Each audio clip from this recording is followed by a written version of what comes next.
안녕하세요. 매일 성경으로 말씀을 만나는 시간 주변부 묵상의 북악하늘교회 임명진 목사입니다.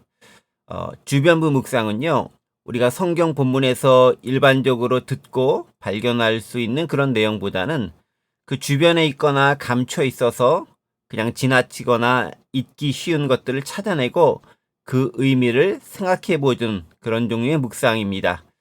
오늘 함께 묵상할 말씀은요, 출애굽기 5장 22절에서 6장 13절까지의 말씀입니다.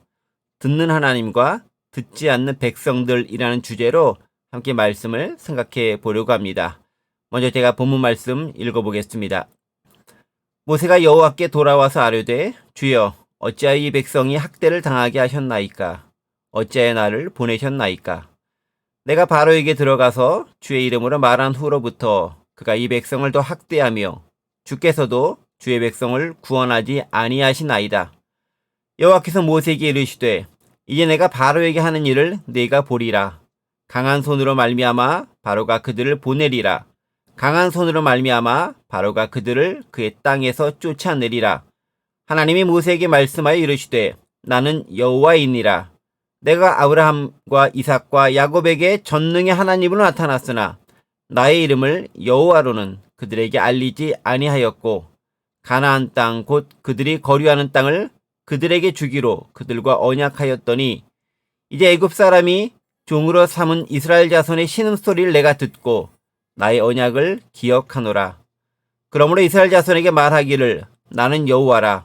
내가 애굽 사람의 무거운 짐 밑에서 너희를 빼내며 그들의 노역에서 너희를 건지며 편팔과 여러 큰 심판들로서 너희를 속량하며 너희를 내 백성으로 삼고 나는 너희의 하나님이 되리니 나는 애굽 사람의 무거운 짐 밑에서 너희를 빼낸 너희의 하나님 여호와인 줄 너희가 알지라.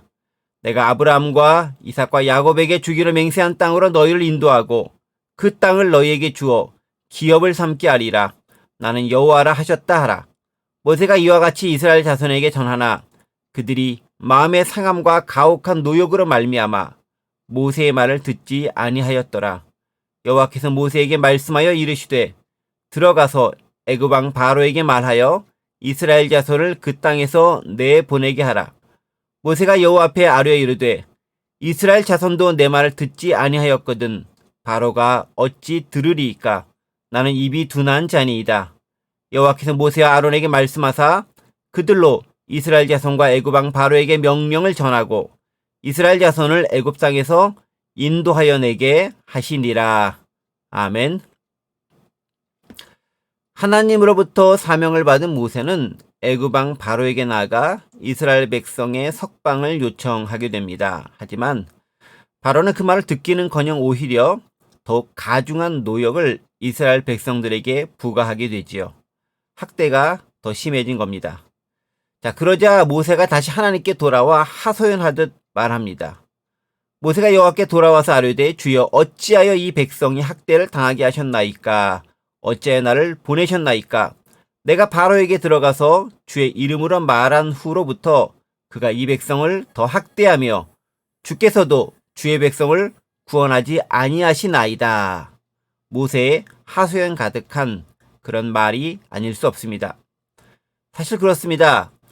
하나님의 말씀에 순종하여 어떤 일을 진행하거나 행하다 보면 그에 합당한 결과를 당장 즉시 봐야 옳은 것처럼 느껴집니다.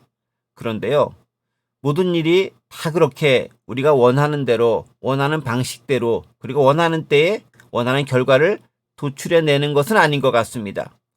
모세는 순종했지만 완악한 애굽 왕 바로가 이스라엘 백성을 쉽게 놓아줄 리 없지요.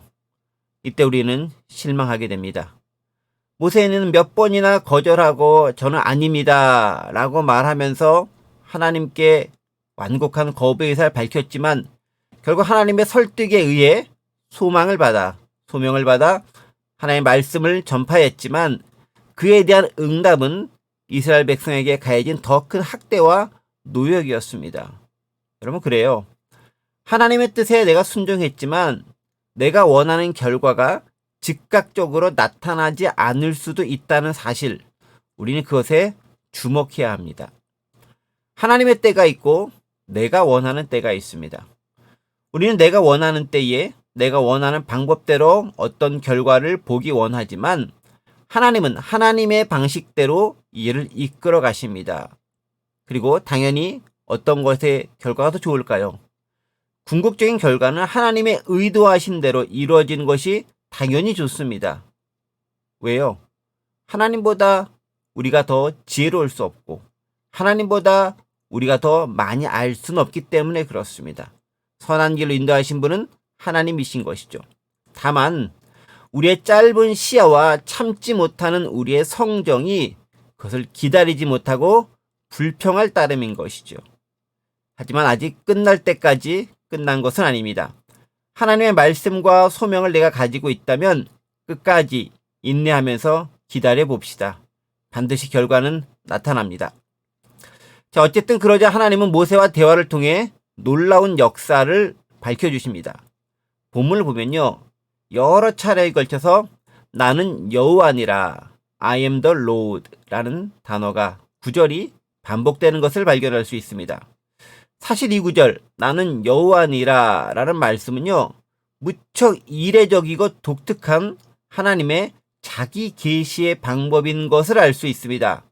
이 나는 여호와니라 라는 선언은요, 다른 어떤 설명이나 묘사보다도, 즉 하나님을 밝혀주고 하나님을 보여주는 다른 어떤 설명이나 묘사보다도 하나님을 가장 완벽하게 드러내는 그런 표현입니다.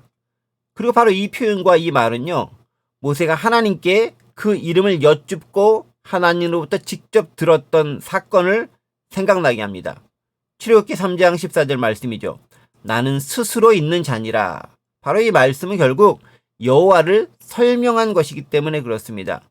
이는 하나님을 설명하는 다른 어떤 다양한 것들보다도 집합적이고 포괄적이고 종합적으로 드러내는 표현입니다. 나는 여호와라는 말보다 더 하나님을 폭넓고 완벽하고 정확하게 설명해낼 수 있는 단어나 구절은 없습니다. 자, 그런데요, 그 하나님의 우리를 대하시는 방식과 하나님을 대하는 우리의 방식이 무척 상이하다는 데 문제가 있습니다.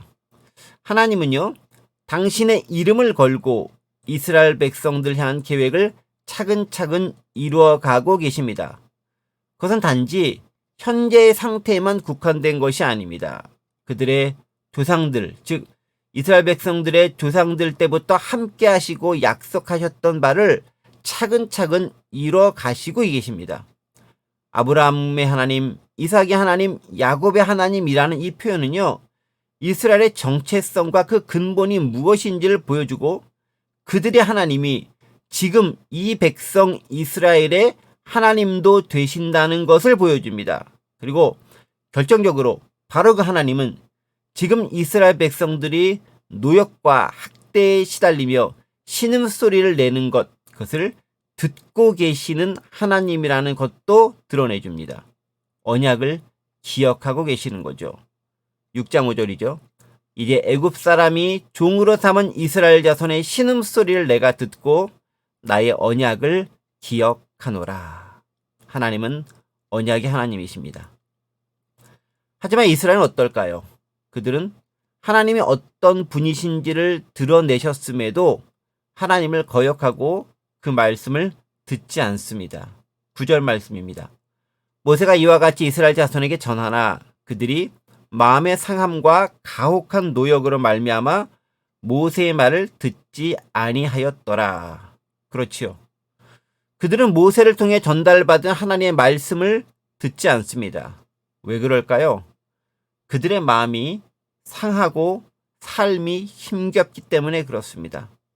하나님은 모세를 통해서 너희를 내 백성으로 삼고 나는 너희의 하나님이 되리니 라고 말씀하시지만 현실의 문제와 당장의 고통에 힘겨워하는 이 인간들은 자신들의 마음이 상해서 하나님의 백성이 되기를 거부하고 있다는 것이죠. 참 안타까운 일이 아닐 수 없습니다. 그런데요, 과거 이스라엘 백성들만 그럴까요? 오늘을 살아가는 우리의 모습은 어떨까요? 약속의 말씀도 있고 하나님이 우리의 신음과 기도 소리를 들으신다는 것도 우리는 알고 있습니다. 하지만 현실의 문제, 당장의 어려움, 직장의 고통, 상사의 괴롭힘, 가족의 불화, 사업의 실패, 절망, 좌절, 삶의 무상, 이런 여러 가지 것들이 하나님의 약속의 말씀을 잊게 만들고 우리의 마음을 다치도록 유도합니다. 그런데요, 이 믿음이라는 것은 바로 이 시점에서 작동해야 되고 작동되어야만 합니다. 현실이 하나님을 가릴 때, 삶의 고통이 말씀을 잊게 만들 때, 상처 입은 마음이 하나님을 거부할 때, 바로 이것을 이겨내는 것이 믿음이라는 것이지요. 그 믿음은요, 힘들 때 더욱 말씀을 들으려고 하는 자세를 견지하는 것이고요.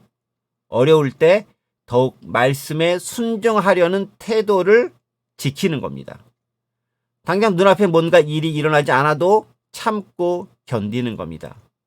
나는 여호와니라 라고 말씀하시는 하나님이 결코 우리를 죽어두도록 버려두지는 않으실 것이기 때문에 그러합니다.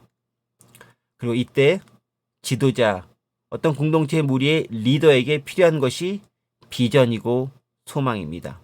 6장 1절에 이렇게 기록되어져 있습니다. 여호와께서 모세에게 이르시되 이제 내가 바로에게 하는 일을 네가 보리라. 강한 손으로 말미암아 바로가 그들을 보내리라.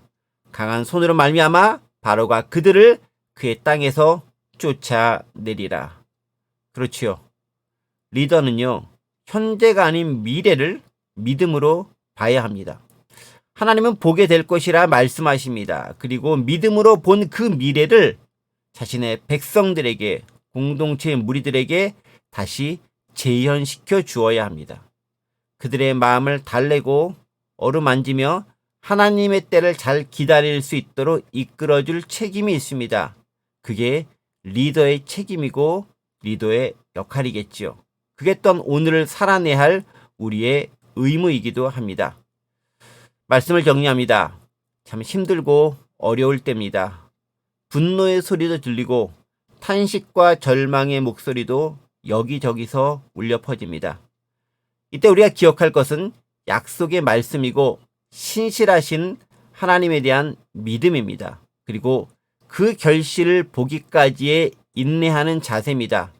기적을 볼 날 그렇게 멀지 않았습니다.